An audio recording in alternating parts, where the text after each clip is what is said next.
इस कार्यक्रम के पुण्यार्जक हैं गुरु भक्त परिवार श्री वीरेंद्र कुमार जैन, पुत्र आनंद कुमार जैन, निर्मल कुमार जैन, पौत्र वेदांत जैन, 4/142, बालूगंज, आगरा, उत्तर प्रदेश।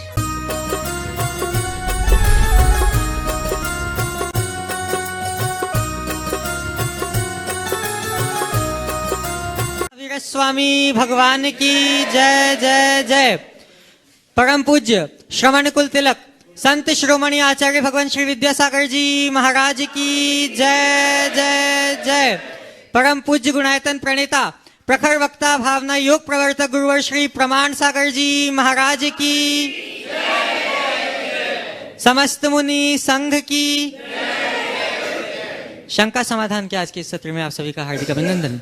पूज्यपाद गुरुदेव की आज की आहारचर्या पीटरवाड़ ग्राम में हुई थी और वहां से विहार करते हुए रांची की दिशा में कल की आहारचर्या पूज्यपाद गुरुदेव की बयान कुल्ही ग्राम में होने जा रही है। आज के इस सत्र को हम आगे बढ़ाएं उससे पूर्व हम सभी पूज्यपाद के चरणों में नमोस्तु निवेदित करते हैं और भावना बातें हैं कि हम भी आपके जैसा बन सके। नमोस्तु गुरुदेव।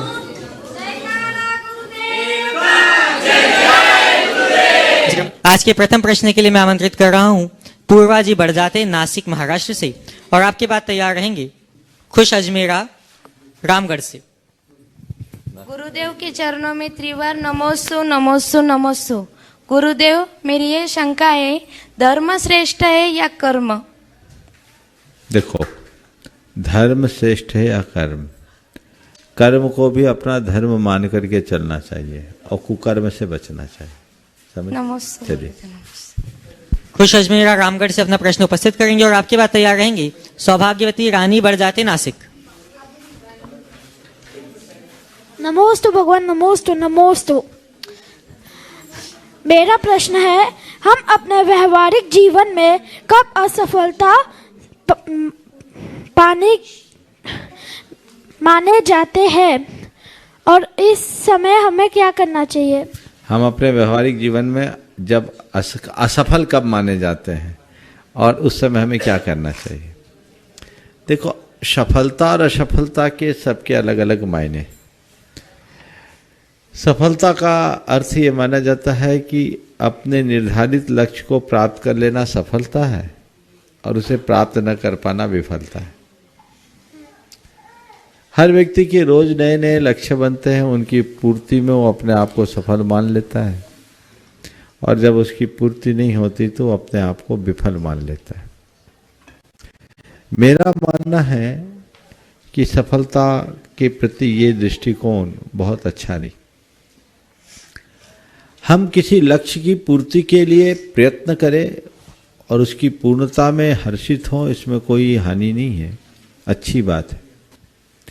लेकिन उस लक्ष्य की पूर्ति के अभाव में हम अपने आप को विफल माने, ये बात अच्छी नहीं है। हर व्यक्ति को अपने लक्ष्य के लिए निकलना चाहिए, लक्ष्य बनाकर आगे चलना चाहिए और उस लक्ष्य की पूर्ति को पाकर प्रसन्न होना अच्छी बात है। लेकिन जब तक अंतिम लक्ष्य न हो तब तक अपने आप को प्रयत्नरत रहना चाहिए। किसी व्यवहारिक लक्ष्य को लेकर चले और उसमें सफल ना हो पाए तो हताश नहीं होना चाहिए, अपितु दूसरी संभावनाओं को तलाश कर उस दिशा में प्रयास करना चाहिए। अगर नई संभावनाओं को हम तलाशते हैं और उस दिशा में काम करते हैं तो विफल होने के बाद भी हताशा नहीं होती।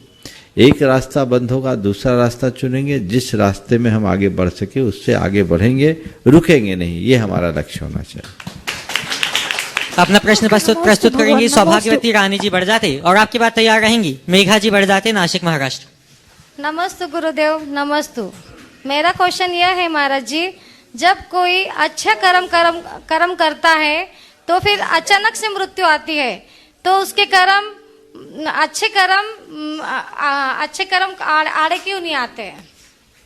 देखिए, मृत्यु आती है, अच्छे कर्म आड़े क्यों नहीं आते? मैं एक सवाल करता हूँ, अच्छे कर्म करने वालों की अगर मृत्यु ना हो तो संसार की दशा क्या होगी? नहीं, मरण तो आती है, पर जब वो मतलब अचानक से मृत्यु आती है, तो कुछ कर्म करता है तो कम से कम थोड़ी आयु उसकी बढ़नी तो चाहिए ना? आ रहा हूँ। हम तीर्थंकरों के चरित्र को पढ़ते हैं। जिस काल में भगवान ऋषभ देव थे उनकी आयु कितनी थी? 84 लाख पूर्व वर्ष। और उस समय की औसत आयु थी 1 कोटि पूर्व वर्ष, 1 लाख कोटि। तो पूर्व कोटि की आयु थी और वो तो 16 लाख वर्ष कम के थे, 16 लाख पूर्व कम के थे। भगवान महावीर की आयु कितनी थी? बोलो। 72 साल। उस समय की औसत आयु कितनी थी? 120। ऋषभ देव और भगवान महावीर ने तो अपने जीवन में अच्छे कर्म किए ना? केवल इस जीवन में नहीं, 10 भाव का रिकॉर्ड देख लो, उनका सबका अच्छा था। लेकिन इसके बावजूद उनकी आयु कम थी। तो इसका तात्पर्य ये नहीं समझना कोई अच्छा कर्म वाला चला गया तो असमय में गया। अच्छे कर्म के लोग कम समय वाले होते हैं और कम समय में बहुत कुछ करके जाते हैं। महत्वपूर्ण ये नहीं है कि व्यक्ति कैसे कितना जिया, महत्वपूर्ण ये है कि व्यक्ति कैसे जिया। इसलिए कभी अच्छे कर्म करो तो हताश मत हो, सतत प्रयासरत रहो। जो हमने किया उसका फल हमें मिलेगा, आयु को नहीं बढ़ाया जा सकता। और दूसरी बात, यदि अच्छे कर्म करने वाले की आयु बढ़ जाए तो फिर वो मरे क्यों? और जब वो मरे नहीं तो हमारे लिए जगह कहां से मिलेगी? बोलो। थोड़ी देर के लिए कल्पना करो, अगर हमारे पुरखे मरे नहीं होते तो हमें जगह मिलती क्या? हाँ? और थोड़ी देर सोच लो, अगर मान लो आपकी उम्र 500 साल की हो जाए और बाकी सब आए जाए चले जाए तो क्या होगा? ऐसा व्यक्ति अपने घर के अजायब घर की वस्तु बन जाएगा। इसलिए प्रकृति की जो व्यवस्था है उस व्यवस्था को स्वीकार करना चाहिए। नमस्ते गुरुदेव। मेघा जी बढ़ जाते हैं नासिक महाराष्ट्र से, अपना प्रश्न प्रस्तुत करेंगे और आपके बाद तैयार रहेंगे। अंकित जी बढ़ जाते हैं नासिक महाराष्ट्र। गुरुदेव की चरणों में त्रिबार नमोस्तु नमोस्तु नमोस्तु। गुरुदेव, मेरा नाम मेघा महेंद्र कुमार बढ़ जाते हैं। मैं ओझर नासिक महाराष्ट्र से आई हूँ। मेरी शंका यह है कि आज हमारे जीवन में जो सब कुछ हो रहा है, कि सब कुछ पूर्व निर्धारित होता है? देखिए, इस सामान्य भाषा में कहा जाता है कि हमारे जीवन में जो कुछ हो रहा है वह सब पूर्व निर्धारित है, लेकिन मैं इसे नहीं मानता और हमारा सिद्धांत भी ऐसा नहीं कहता। पूर्व निर्धारित होने का मतलब तो ऐसा हो गया जैसे सिनेमा की पूरी रील तो पहले से तय है, एक के बाद एक, एक के बाद एक, एक के बाद एक दृश्य आएंगे। तो हमारा जो कुछ होना है वो सब प्रोग्रामिंग तो पहले से सेट है, अब जो होना होगा क्रम से आएगा। ऐसा सिस्टम नहीं है। हमारे जीवन में जो कुछ भी घटता है उसमें अनेक निमित्तों का योग होता है। बहुत सारी चीजें पूर्व निर्धारित होती है, कुछ चीजें तत्काल भी होती है। जैसे संयोग बनते हैं हमारा जीवन वैसा होता है। कारण क्रमानुक्रम विधायित्वात् कार्य क्रमानुक्रमस्य। कोई भी कार्य कारण के क्रमानुक्रम के अनुसार होता है। हम जैसी कारण सामग्री को अपनाते हैं वैसा कार्य होता है। तो संयोग बदलने से, परिस्थितियां बदलने से चीजों में काफी कुछ बदलाव भी आ सकते हैं। नमोस्तु गुरुदेव। उपस्थित होंगे अंकित जी और आपके बाद तैयार रहेंगे सम्यक जी बढ़ जाते नासिक महाराष्ट्र से। नमस्ते महाराज जी। नमस्ते महाराज जी। मेरा प्रश्न ये है कि भगवान कहते हैं कि तू करता वो है जो तू चाहता है और होता वही है जो मैं चाहता हूँ। तो तू कर वही जो मैं चाहता हूँ, होगा वही जो तू चाहता है। तो हम आगे कोई निर्णय लेते हैं तो उस समय हम ये कैसे समझे कि ये मेरे मन के अनुसार हो रहा है या भगवान के मन के अनुसार हो रहा है? देखो, इस सब चक्कर में मत पड़ो। इसका सीधा सा रास्ता है। हमारे हाथ में प्रयत्न है, परिणाम नहीं। क्या बोला? प्रयत्न है, परिणाम नहीं। मैं प्रयास करूं पर परेशान नहीं हूं। मैं जो चाहूं उसे पाने की कोशिश करूं, मिल जाए तो ज्यादा गर्व ना करो, और न मिले तो हताश ना हो। समझ गया? नमस्ते महाराज जी। सम्यक जी अपना प्रश्न प्रस्तुत करेंगे और आपकी बात तैयार रहेंगे यशस्वी अजमेरा रामगढ़ से। नमस्ते गुरुदेव। बोलो। गुरुदेव, मेरा प्रश्न ये है कि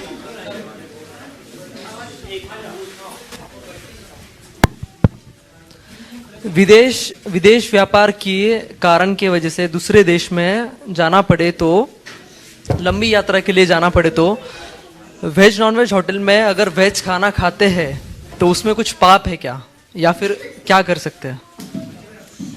देखिए, देश विदेश कहीं भी आप अगर जाते हैं तो सेठ साहूकार तो पहले भी जाते थे। क्यों ना हम ऐसी कुछ व्यवस्था बनाएं जिससे हमारी अहिंसा की आस्था सुरक्षित बनी रहे, हमारे संस्कार सुरक्षित बने रहे, उसमें कहीं कोई कठिनाई ना हो। कॉम्प्रोमाइज तो कोई भी कर लेता है, लेकिन जिस चीज को हम सिद्धांततः अच्छा नहीं मानते उसे केवल इस ख्याल से हम स्वीकार ले कि चलो परिस्थिति ऐसी है, ठीक नहीं। कायदे से वहां भी हमारा रंग जमना चाहिए। आप व्यापार के लिए गए हो, लंबे समय के लिए गए हो, तो क्यों ना अपना भोजन का प्रबंध अपने साथ रखें। और आजकल तो सुविधाएं हैं, हर गांव शहर में और दुनिया के हर कोने कोने में आपको अपनी सुविधा मिल जाती है। होटल्स और अपार्टमेंट्स दोनों मिलते हैं, अपना बना के खाओ। मेरे संपर्क में एक सज्जन जिनको सरकारी काम से चेक गणराज्य में जाना पड़ा, लगभग 45 दिन का ट्रिप था। वो बड़े नियमी संयमी जीव थे। चेक गणराज्य में तो खान पान अच्छा मिलता ही नहीं, अपने अनुकूल, अहिंसा के अनुकूल तो बड़ी मुश्किल है। उन्होंने क्या किया मालूम? उन्होंने पूरे टाइम में चना और मूंग शाम को फुलो दिया। चना मूंग भिगोया, नमक मिर्च मिलाया और उसको खा लिया। थोड़े दिन सत्तू से काम चलाया, सत्तू से थोड़ा अन्न हो गया, चना मूंग खा लिया, वो कर लिया, और फल से दिन भर काम चलाया।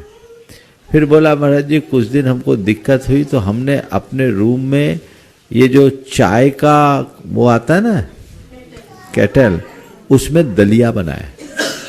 जहाँ रुकते थे, आज की से लगभग 20 साल पुरानी बात है, और उस समय होटल्स में ऐसी फैसिलिटीज नहीं थी कि हम कुछ बना सके अपार्टमेंट। तो उससे एक बार तो उनने इमर्सन रड, जो राड होता है ना जो गर्म पानी करने वाला, उससे उबाल करके उनने बरी उबाल कर खाया। तो कहने का तात्पर्य ये है कि आपको नियम निभाना है तो आपके पास सारी व्यवस्थाएं, और समझौता करना है तो आप स्वतंत्र हो। तय करो मुझे क्या करना है, मैं कहीं भी जाऊंगा, अपनी चर्या और क्रिया में कोई कॉम्प्रोमाइज नहीं करूंगा, ये दृष्टिकोण रखो। थैंक यू महाराज जी। यशस्वी जी अजमेरा और आपकी बात तैयार रहेंगे अंकित जी जैन साडम से। नमोस्तु महाराष्ट्रीय। मेरा नहीं, मेरे भाई का प्रश्न है कि पढ़ते समय स्ट्रेस मैनेजमेंट कैसे करें। बहुत सुंदर, तुम्हारे भाई का प्रश्न है। स्ट्रेस तो तुम्हें भी आता होगा, ये तुम्हारा ही नहीं सबका प्रश्न है। किसका है? सबका प्रश्न है। देखो, स्ट्रेस फ्री होने के लिए बहुत छोटे से उपाय बताता हूँ जो तुम बच्चों के लिए बड़े आसानी से हो जाए। पढ़ने बैठो, आंखें बंद करो, गहरी सांस लो, छाती में सांस भर के गहरी सांस,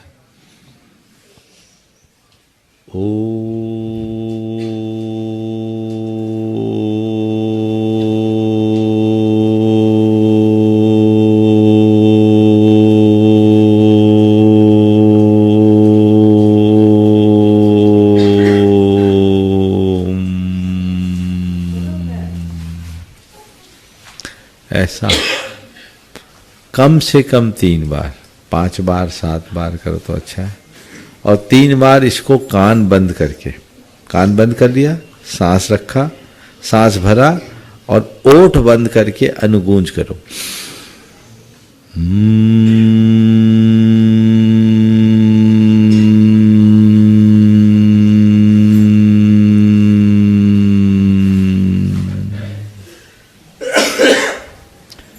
इससे एकाग्रता बढ़ेगी, तनाव कम होगा। दूसरी बात, पढ़ाई करते समय परीक्षा का प्रेशर खत्म करो, अपना माइंड सेट चेंज करो। हम परीक्षा के मार्क्स के लिए नहीं पढ़ रहे हैं, हम अपना ज्ञान बढ़ाने के लिए पढ़ रहे हैं। किसके लिए पढ़ रहे हैं? ज्ञान बढ़ाने के लिए। तो हमारा ज्ञान बढ़े, ज्ञान वृद्धि के लिए पढ़ रहे हैं तो काम हो जाएगा। समझ गए? ठीक है।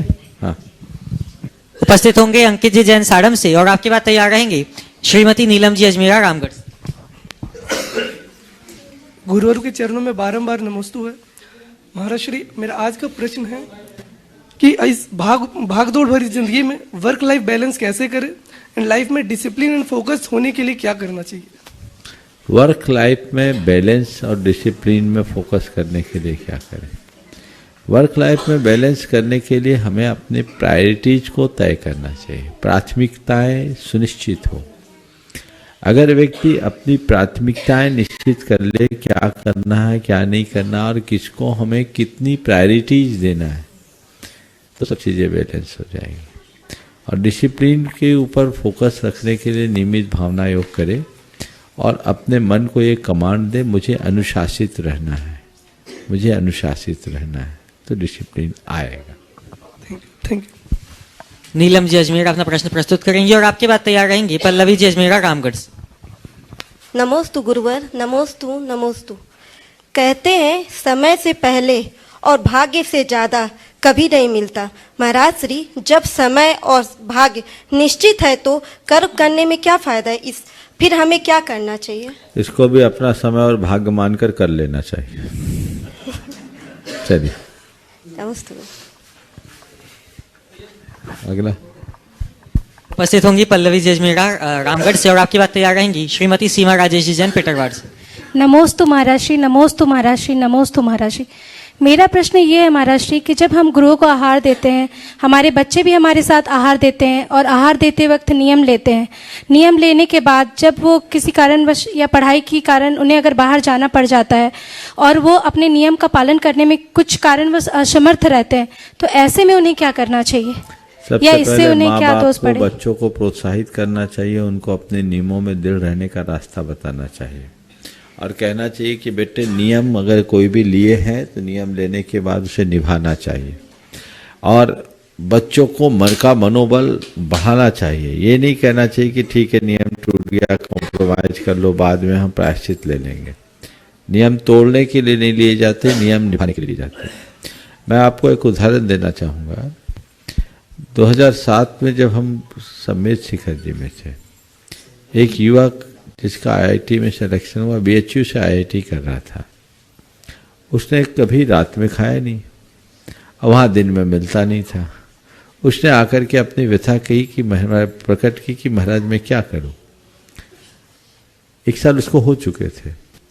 मैंने उससे पूछा, ये बताओ तुम जीवन भर नियम निभाने का शकून चाहते हो या तोड़ देने की कसक? बोले मैं नियम निभाना चाहता हूँ। तो बोले निभाओ, सवेरे जहाँ भोजन करते हो उनसे 4 चपाती अपना ले लो, टाइम पर अपना ले लो। मैंने उसको चना मूंग वगैरह भिगो के रखने के लिए कहा, उसकी माँ साथ में थी। बोले कुछ एडिशनल चीज़ें दे दो। उसने कहा महाराज जी आपका इतना आशीर्वाद मिल गया, मेरे लिए पर्याप्त है, संबल हो गया। उसके बाद 2009-10 में वापस मेरे पास आया। उसकी आईआईटी कंप्लीट हो गई थी, मारुति में उसका सिलेक्शन हो गया। मिला, मैंने पूछा कैसे तुम्हारे नियम निभ गया? बोले महाराज मैंने 1 टाइम भोजन करके आईआईटी कंप्लीट कर दिया।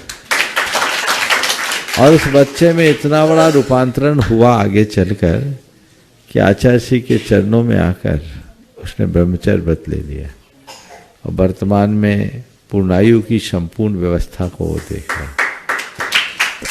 तो नियम निभाने की बात सिखाइए। बच्चों को सबसे ज्यादा बिगाड़ने का काम उनकी मम्मी लोग करती है। कुछ नहीं बेटा चलता है, सब तो चलता है। ये मोह में आप उनकी निष्ठा को चूर चूर कर देते हो।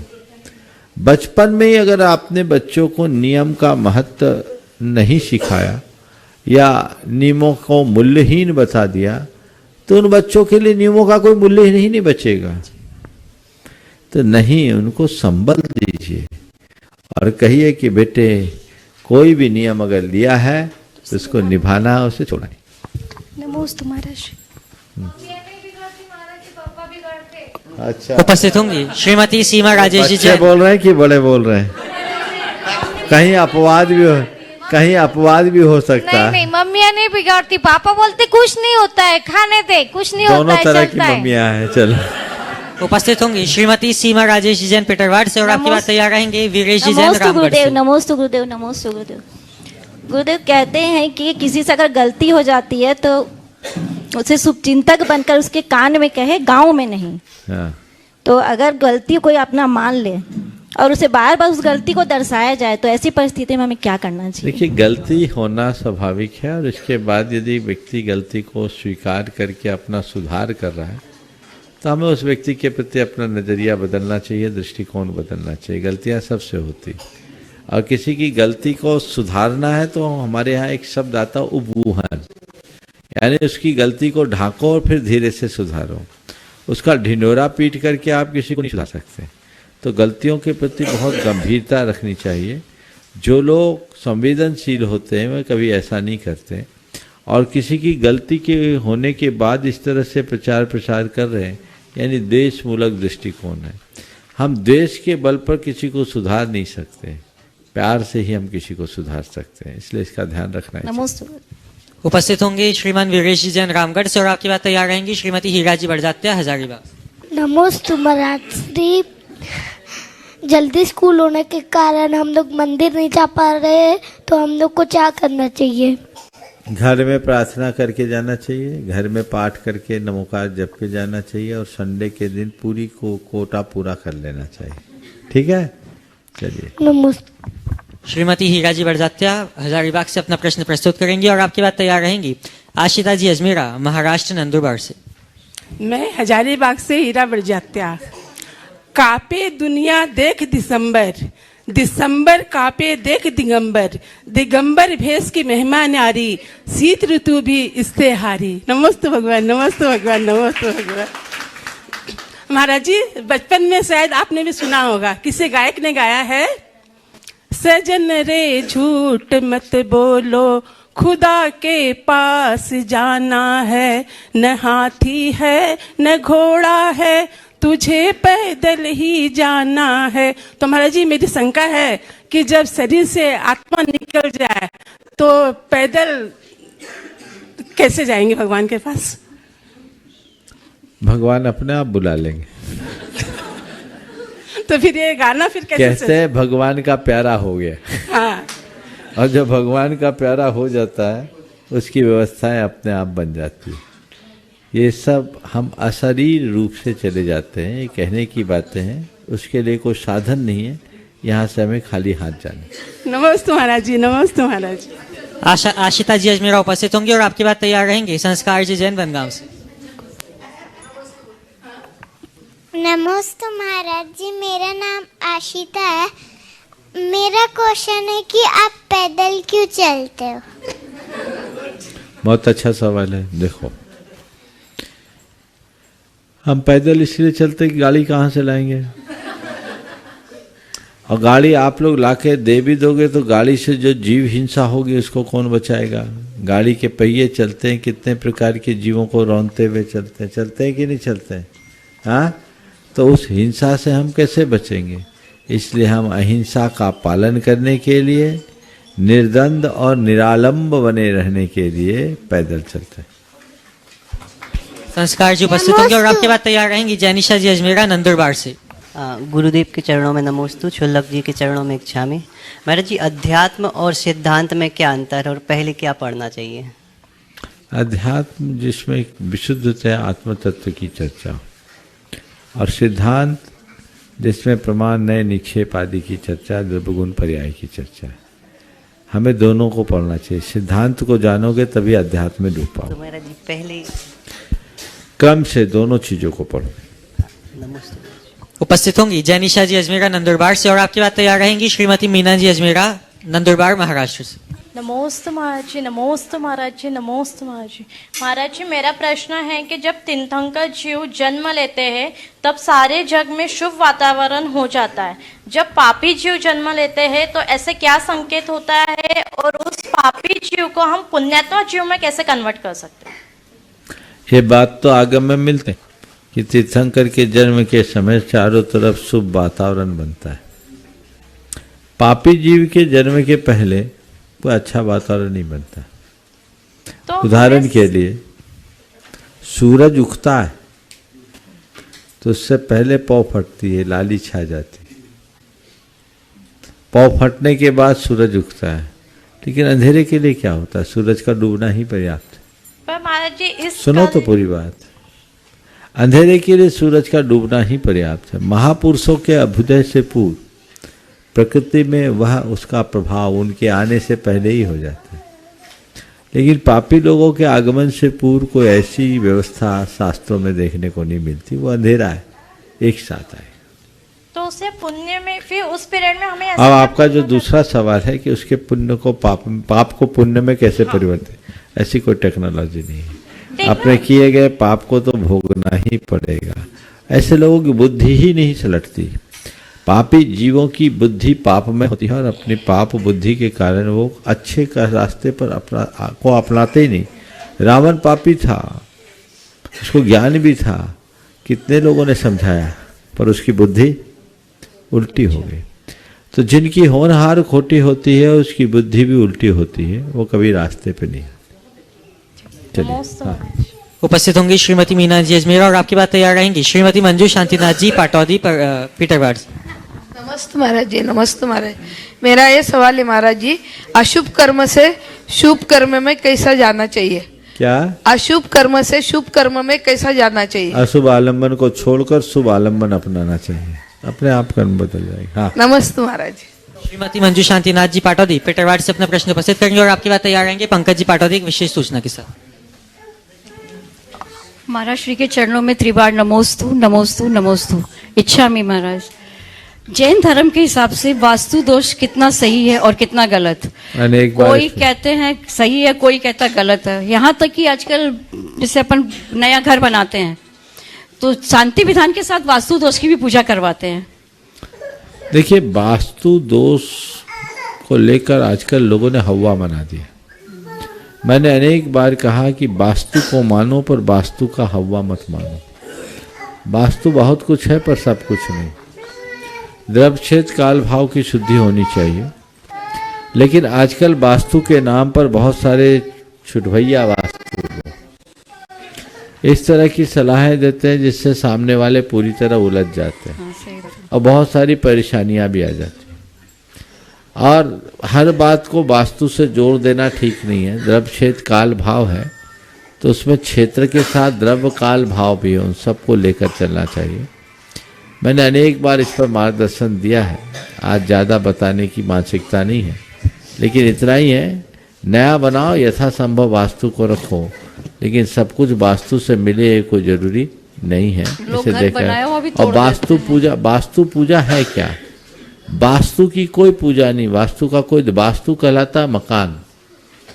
मकान में की गई पूजा का नाम वास्तु पूजा है। तो मकान को क्यों पूज रहे हो? मकान तो जड़ है। मकान में परमात्मा की पूजा करो और उसी की पूजा करना चाहिए। कोई और वास्तुदेव आदि की पूजा करना ठीक नहीं। नमस्ते गुरु, नमस्ते। श्रीमान पंकज जी पाटौदी साड़म से अपना एक सूचना प्रस्तुत करेंगे और आपकी बात तैयार रहेंगी श्रीमान विक्रम जी पांड्या पीटरवाड़। नमोस्तु महाराज श्री, नमोस्तु महाराज श्री, नमोस्तु महाराज श्री। महाराज श्री, एक दुखद समाचार है। कल ताराचंद जी गंगवाल तिलक मार्बल किशनगढ़ राजस्थान दिवगत हो गए हैं। उनके परिवार के लिए आपका संबोधन ही संबल होगा। देखिए, ताराचंद जी बड़े ही एक्टिव और सक्रिय व्यक्ति, जब चाहे वो भाग भाग के आते हैं। मेरे पास तो साल में 2, 3, 4 बार उनका आना ही। और सबसे बड़ी बात आश्चर्य की, तो वो कुछ दिनों से शरीर से लाचार थे तो भी सम्मेद शिखर जी जैसी जगह में 3-4 बार आ गए। बड़े लगनशील धर्मात्मा व्यक्ति थे, वयोवृद्ध थे ऐसे व्यक्ति का जाना निश्चित लोगों के लिए तो कष्टदायी होता है, सबके लिए कष्टदायी है, परिवार को भी कष्ट तो हो रहा हो। लेकिन ऐसी घड़ी में हमें एक बात सदैव ध्यान में रखना चाहिए, किसी के आने जाने पर हमारा कोई नियंत्रण नहीं है। राजा राणा छत्रपति हाथ इनके अश्वार, मरना सबको एक दिन अपनी अपनी बार। जब जिसकी बारी आती है उसको जाना ही होता है, हमें तो अपनी तैयारी करनी चाहिए। ताराचंद जी की समझ लीजिए कि समय पूरा हुआ और चले गए। मैं ऐसे समय में पूरे परिवार को राजीव और उसके पूरे परिवार को ये आशीर्वाद देता हूँ कि अपने मन का संबल बनाए रखो और ऐसे निमित्तों को शोक का निमित्त बनाने की जगह वैराग्य का निमित्त बनाए, जिससे अपने मन में स्थिरता रख सके और जीवन के क्रम को आगे बढ़ा सके। सभी को आशीर्वाद। महाराज जी के चरणों में मेरा नमोस्तु नमोस्तु नमोस्तु। महाराज साहब, ऐसे मैंने तो कोई नियम नहीं लिया है, फिर मैं शाम को जब भी घर लौटता हूँ दुकान से तो मैं एक भक्तामर का पाठ करता हूँ, लगभग नियमित दिन से। लेकिन कभी कभी मेरे से भूल हो जाती है, रात में अगर मेरे को देर हो जाए मैं नहीं करता भी हूँ तो बहुत से कुछ ऐसे ख्याल जो मेरे कोई मतलब के भी नहीं है वो भी मेरे दिमाग में आते हैं, जिससे मेरा कोई मतलब नहीं है, जैसे कोई सारोकार भी नहीं है। तो महाराज साहब, मैं वहाँ पर अपने को कंसंट्रेट नहीं कर पाता उस जगह पे। तो इसका बड़ा सरल सा उपाय है, नियम में बंध जाओ तो अपने आप प्रमाद छूटेगा और सब चीजें नियंत्रित हो जाएगी। जब कतई और करना ही है तो नियम ले लो, नियम में कोई संकोच मत करो। ठीक है। आज नमस्ते ऑनलाइन, हाँ आप एक दे दो, इनको पीछे दे दो माइक, अपना नाम बोल दो। मेरा नाम है सम्यक बड़जाते है, मैं नासिक से हूँ, महाराष्ट्र। गुरुदेव, ये जो शादी विवाह के कार्य होते हैं उसमें कुंडली मिलाना जरूरी है क्या? मैंने अनेक बार बोला, कुंडली मिलाना न मिलाना तुम जानो, मेंटल वाइब्रेशन मिलना चाहिए, सोच विचार मिलनी चाहिए। हाँ, मेंटल वाइब्रेशन मिलना चाहिए, मेंटलिटी मिलनी चाहिए। मैंने ऐसे अनेक लोगों को देखा और जाना है जो जिनके 36 गुण मिले और 36 का आंकड़ा है और बहुत से ऐसे भी हैं जिनने एक दूसरे को देखा भी नहीं और बहुत शानदार जिंदगी जी रहे। और आज के समय में तो कुंडली ऐसे भी प्रासंगिक नहीं है, क्योंकि लोगों का जन्म ही नियत स्थान पर नियत समय में नहीं है, तो कुंडली सही कहाँ होगी? तो कुंडली के कारण अच्छे रिश्ते नहीं छोड़ने चाहिए। मैं तो कभी इसका पक्षधर नहीं हूँ, समझ गए? चलिए। नमस्ते महाराज जी, नमस्ते महाराज जी, नमस्ते महाराज जी। ओ, जैसे कि हम अपने कॉलेज में या फिर बाहर जो जैन नहीं है, जो सराग भी नहीं है, हम अपने कॉलेज में या फिर बाहर कहीं पे जो जैन भी नहीं है और सराग भी नहीं है, लेकिन वो लोग मांसाहार करते हैं, तो हम लोग जब उनको बोलते हैं कि मांसाहार छोड़ दो, तो वो मांसाहार छोड़ने के बजाय हमें ये बोलने लगते हैं कि तुम भी तो फल सब्जी इन चीजों का व्यवहार करते हो, इनमें भी जीव हिंसा होता है, तो तुम पहले वो छोड़ो फिर बाद में बात करने आना। तो फिर हम कुछ कह नहीं पाते इसके आगे, तो हम उनको कैसे समझाए कि मांसाहार पाप है और उसके आगे क्या तर्क दे जिससे राष्ट्र और समाज को मांसाहार मुक्त कर सके? देखिए, सबसे पहले तो हमें इनको आहार विज्ञान के बारे में बताना चाहिए, और आहार विज्ञान के बारे में जब हम बताएंगे तो उन्हें ये बात स्पष्ट होगी कि मांसाहार की तुलना में शाकाहार ज़्यादा स्वास्थ्यप्रद है, और इसे वैज्ञानिकों ने सिद्ध किया है। हम उसे वैज्ञानिक तरीके से पहले समझाएं, तो जब हम आहार विज्ञान की दृष्टि से समझाएंगे तो ये सवाल खत्म होगा।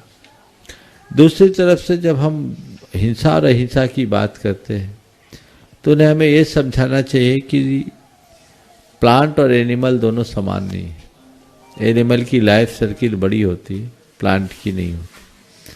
प्लांट छोटा होता है, और प्लांट और एनिमल में एक बुनियादी अंतर है, पेड़ से एक पत्ता टूट जाए तो दूसरा उगाता है, तुम्हारा कान कट के गिरेगा, दूसरा कान नहीं आएगा, समझ गए? तो उसमें पूरे प्राण जाते हैं। इसलिए जो हमारे लिए भक्ष्य है हमको उसका सेवन करना चाहिए, जो अभक्ष्य है उसका हमें सेवन नहीं करना चाहिए। हमारी प्रकृति हमें शाकाहारी बना करके भेजी है, हमें शाकाहार अपनाना चाहिए।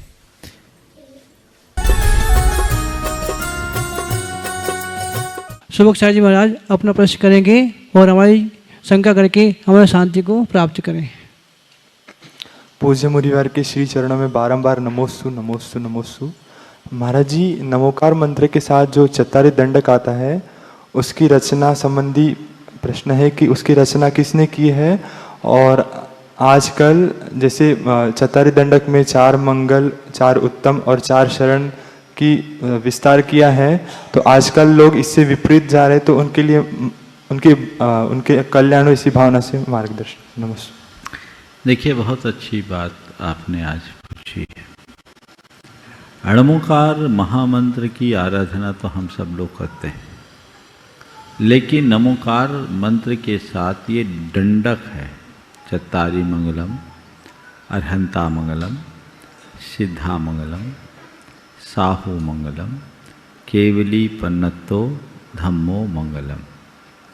इसके बाद चत्तारी लोगोत्तमा, अरिहंता लोगोत्तमा, सिद्धा लोगोत्तमा, साहू लोगोत्तमो, केवली पन्नतो धम्मो लोगोत्तमो। और चत्तारी शरणम पवज्जामि, अरहंते शरणम पवज्जामि, सिद्धे शरणम पवज्जामि, साहू शरणम पवज्जामि, केवली पन्नतम धम्मम शरणम पवज्जामि। ये मूल दंडक है। आपने पूछा इसके रचयिता कौन? ये उतना ही प्राचीन है जितना जैन धर्म। जब से जैन धर्म है तब से ही अरहंत, सिद्ध, साधु और धर्म को मंगल, उत्तम और शरण के रूप में स्वीकार किया गया है, और प्रत्येक जैन धर्म के अनुयायी इन्हें ही मंगल, उत्तम और शरण के रूप में स्वीकारते हैं। हम लोग अपने पूजा पाठ, प्रत्येक मांगलिक क्रिया के प्रारंभ में अणमोकार मंत्र की आराधना के बाद इस चत्तारी दंडक को बार बार दोहराते भी हैं, इसलिए इसको दोहराना चाहिए। इसके इतिहास के संदर्भ में अनेक लोग अपना अलग अलग मत प्रकट करते हैं, लेकिन मेरी राय में ये उतना ही प्राचीन है जितना कि जैन धर्म। और इसलिए प्रत्येक जैनी को, जो जैन धर्म के प्रति विश्वास रखते हैं, उन्हें इस दंडक का उच्चारण करते समय इसका एहसास भी करना चाहिए और अपने श्रद्धान को मजबूत बनाना चाहिए। लोक में 4 ही उत्तम है, बाकी सब के सब अनुत्तम है। वे हैं अरहंत परमात्मा, सिद्ध प्रभु और साधु भगवान। और अरहंत परमात्मा के द्वारा प्रतिपादित धर्म यही उत्तम है, यही श्रेष्ठ है। यही 4 लोक में मंगल है, इसके अलावा और कोई मंगल नहीं है। यानी इनकी आराधना से हमारे सारे पाप गलते हैं, टलते हैं, इसलिए मंगल है। और लोक में यदि शरण ग्रहण करने योग्य कोई है, अर्थात शरण्य है, तो अरहंत, सिद्ध, साधु और भगवान अरहंत के द्वारा प्रतिपादित धर्म ही है। ये श्रद्धा अपने हृदय में प्रगाढ़ रखना चाहिए। मुझे लगता है आपने जो सवाल किया कि आजकल लोग इनसे विमुख होकर अन्यत्र जा रहे हैं, इसके पीछे की मुझे एक ही वजह दिखती है, वो ये है कि आजकल लोग इनका उच्चारण करना भी लगभग भूलने लगे। नमोकार मंत्र बोल दिए, नमो लोए सब साहुनम, 105 नमो यारो कर दिया तो बहुत नहीं। बच्चों को नमोकार के साथ ये चत्तारी दंडक भी जन्म से सिखाओ, और अपने प्रत्येक मांगलिक क्रियाओं में और अपने जीवन के प्रतिदिन एक बार तो इसे जरूर दोहराओ। और न केवल दोहराओ, दोहराते समय अपने हृदय में ऐसा भाव जगाओ कि ये ही मंगल है, ये ही उत्तम है, ये 4 ही मंगल है, ये 4 ही उत्तम है, ये 4 ही शरण है। ये बात बार बार जब चित्त में स्थिर होंगे तो आपकी श्रद्धा प्रगाढ़ बनेगी, फिर कहीं डगमगा नहीं पाओगे, इधर उधर भ्रमित नहीं हो सकोगे, अपने अंदर स्थिरता रखकर जीवन को आगे बढ़ा सकोगे। चुल्लक्षी चिदुप सागर जी महाराज अपनी शंका के माध्यम से हमारे अज्ञान को शांत करिए। पूज्य मुनित्रय के चरणों में कोटि कोटि नमोस्तु। महाराज जी, मित्रता का भाव और मित्रता, इनमें क्या अंतर है? और जो सत्वेषु मैत्रीयन सामायिक पाठ में आया है, वहाँ पर किस प्रकार की मित्रता का भाव वहाँ पर कहा गया है? कृपया स्पष्ट करने कृपा करें। नमोस्तु। बहुत अच्छा सवाल किया है। मित्रता से संबंध, जैन धर्म में मित्रता को बहुत व्यापक अर्थ में रखा गया है। आज के समय में मित्रता का अर्थ दोस्ती है। ये तो एक बड़ा अलग रूप है। जैन धर्म में मित्रता यानी मैत्री, मैत्री को परिभाषित करते हुए कहा गया, परेशान दुखानुपत्ति अभिलाषो मैत्री, दूसरों को दुख न हो इस प्रकार की अभिलाषा का नाम मैत्री है। और ये मैत्री किससे, किसको अपना मित्र बनाए? प्राणी मात्र को अपना मित्र बनाओ। मैत्री भाव जगत में मेरा, क्या बोलते हैं? मैत्री भाव मेरे दोस्तों तक सीमित रहे। क्या है? सारे जगत के प्राणियों के प्रति मैत्री का भाव, कितनी उदात्त भावना है। संसार के किसी धर्म में आपको यह देखने को नहीं मिलेगा। वेदों में कहीं कहीं आता है, मित्र से चक्षुषा अहम पश्ये, मैं संसार के प्राणियों को मित्रों की तरह देखूं। लेकिन जैन धर्म में तो ये घुट्टी में पिलाया जाता है। सत्वेषु मैत्री, वो मैत्री का भाव अपने हृदय में जगना चाहिए। ठीक, ये बहुत व्यापी है, जिससे सबके प्रति अपनत्व और आत्मीयता की वृद्धि हो, वो मैत्री है। अब आजकल के समय में मैत्री का स्थान मित्र, फिर दोस्त, अब दोस्त भी नहीं फ्रेंड ने ले लिया है। क्या लिया है? मित्र नहीं, मित्र से दोस्त आए और फिर दोस्त से फ्रेंड आ गए। मित्र थे जो मौके पे साथ देते थे, दोस्त हैं जो धोखा देने लगे, और फ्रेंड है वो फ्रॉड करने लगे। परिवर्तन बहुत तेजी से आए। फ्रॉड धोखा करने लगे। ये बड़ा परिवर्तन है। आपकी जो मित्रता है, वह मित्रता भी सच्चे अर्थों में देखा जाए तो मित्रता को कलंकित करने लगी है। आप किससे मित्रता रखते हैं और कैसी मैत्री?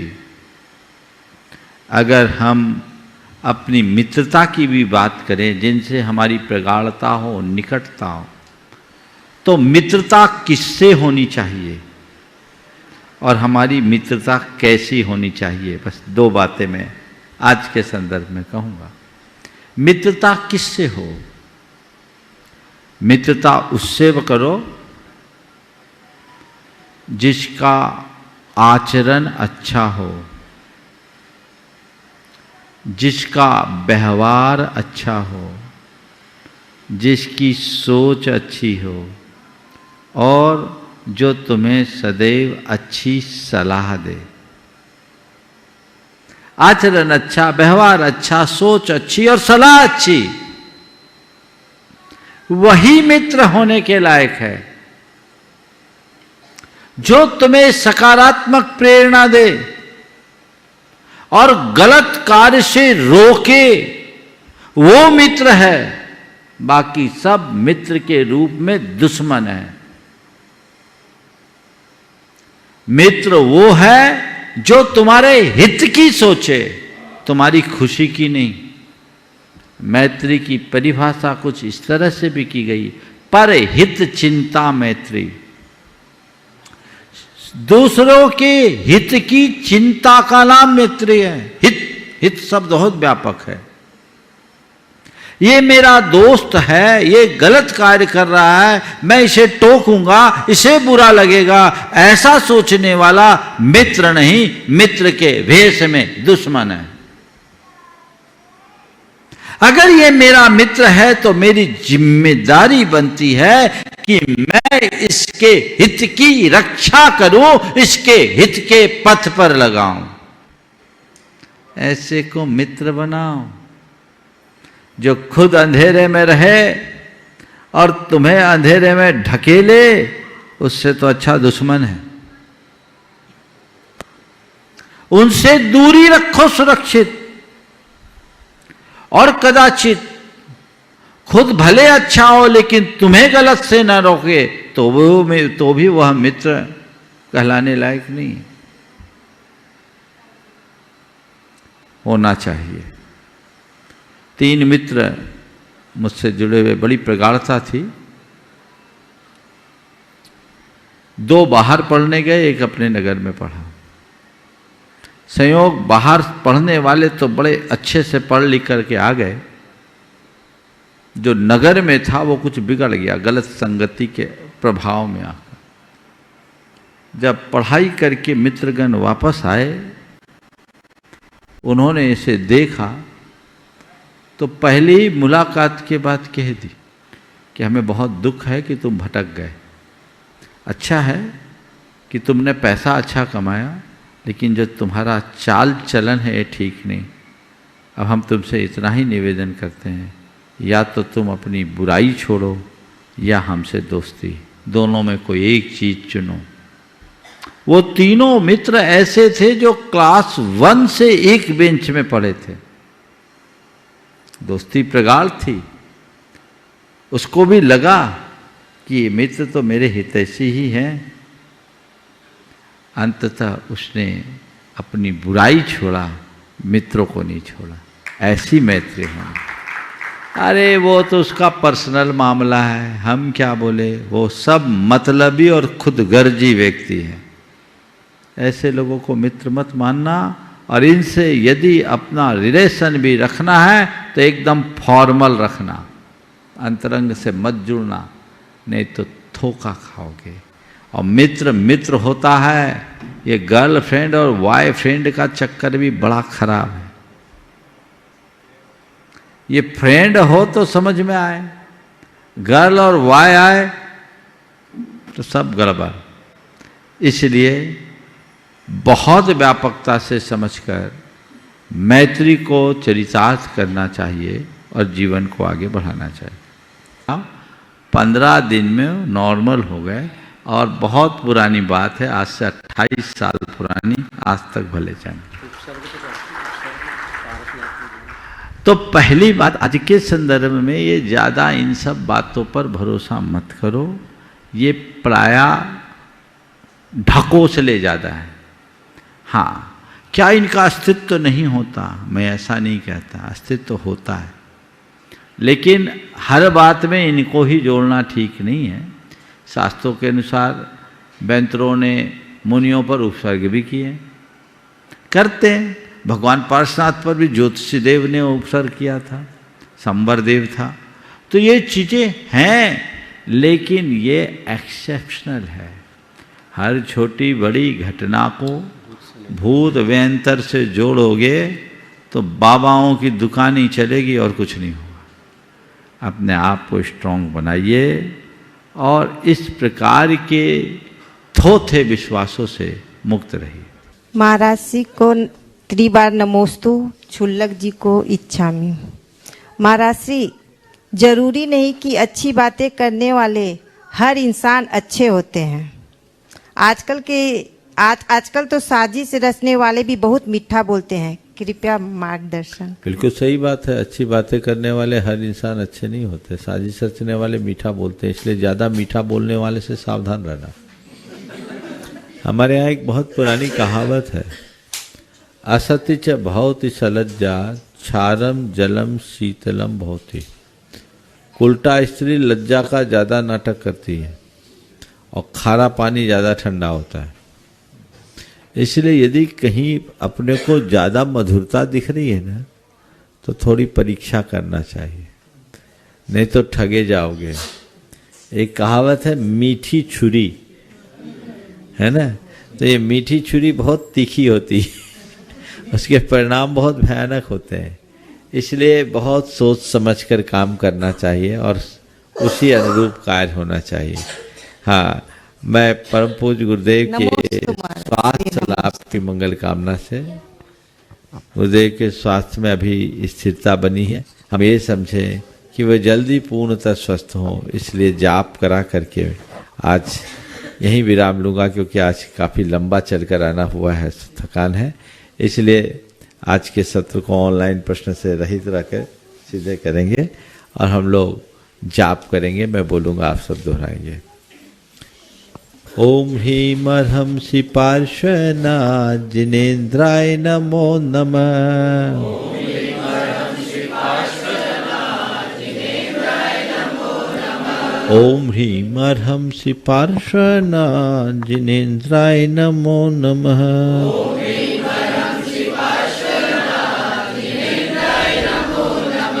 ओम ह्रीं अर्हंसि पार्श्वनाथ जिनेन्द्राय नमो नमः। ओम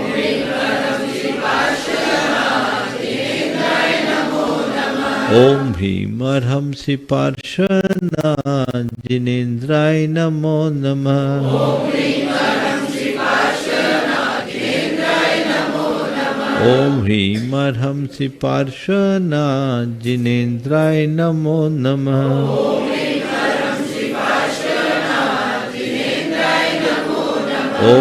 अर्हंसि पार्श्वनाथ जिनेन्द्राय नमो नमः।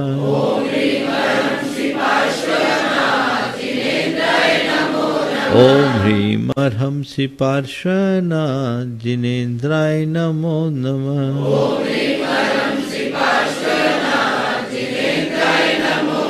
ओम ह्रीं अर्हंसि पार्श्वनाथ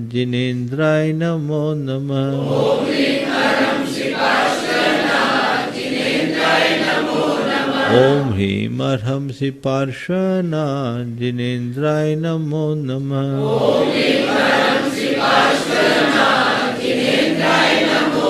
ओम ह्रीं अर्हंसि पार्श्वनाथ जिनेन्द्राय नमो नमः। ओम ह्रीं अर्हंसि पार्श्वनाथ जिनेन्द्राय नमो नमः। ओम ह्रीं अर्हंसि पार्श्वनाथ जिनेन्द्राय नमो नमः।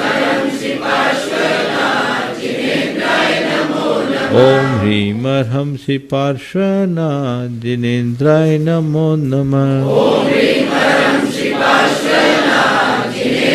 ह्रीं अर्हंसि पार्श्वनाथ जिनेन्द्राय नमो नमः।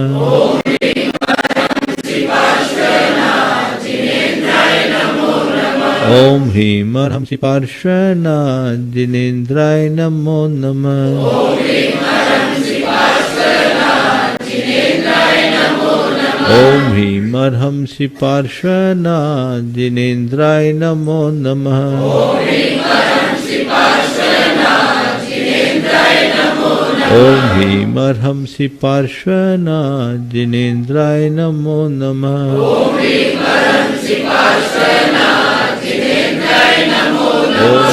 अर्हंसि पार्श्वनाथ जिनेन्द्राय नमो नमः। ओम ह्रीं अर्हंसि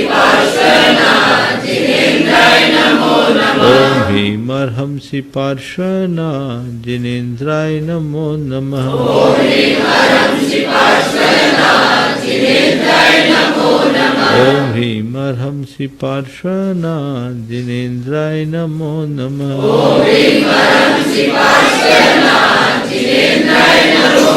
ओम ह्रीं अर्हंसि पार्श्वनाथ जिनेन्द्राय नमो नमः। ओम ह्रीं अर्हंसि पार्श्वनाथ जिनेन्द्राय नमो नमः। ओम ह्रीं अर्हंसि पार्श्वनाथ जिनेन्द्राय नमो नमः।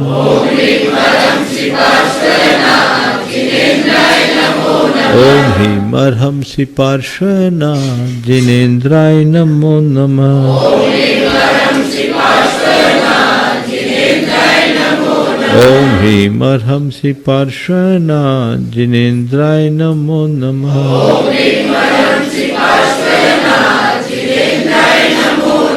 ओम ह्रीं अर्हंसि पार्श्वनाथ जिनेन्द्राय नमो नमः।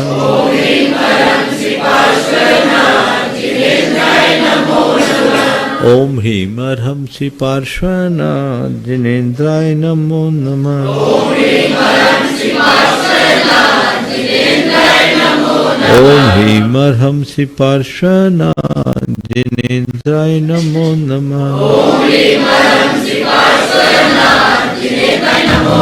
ओम ह्रीं अर्हंसि पार्श्वनाथ जिनेन्द्राय नमो नमः।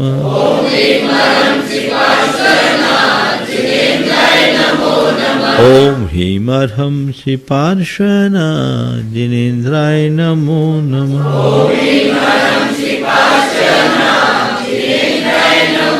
जय बोलो चिंतामणि श्री पार्श्वनाथ भगवान की। परम पूज्य आचार्य गुरुवर श्री विद्यासागर जी महाराज की। अहिंसा परमो धर्म की।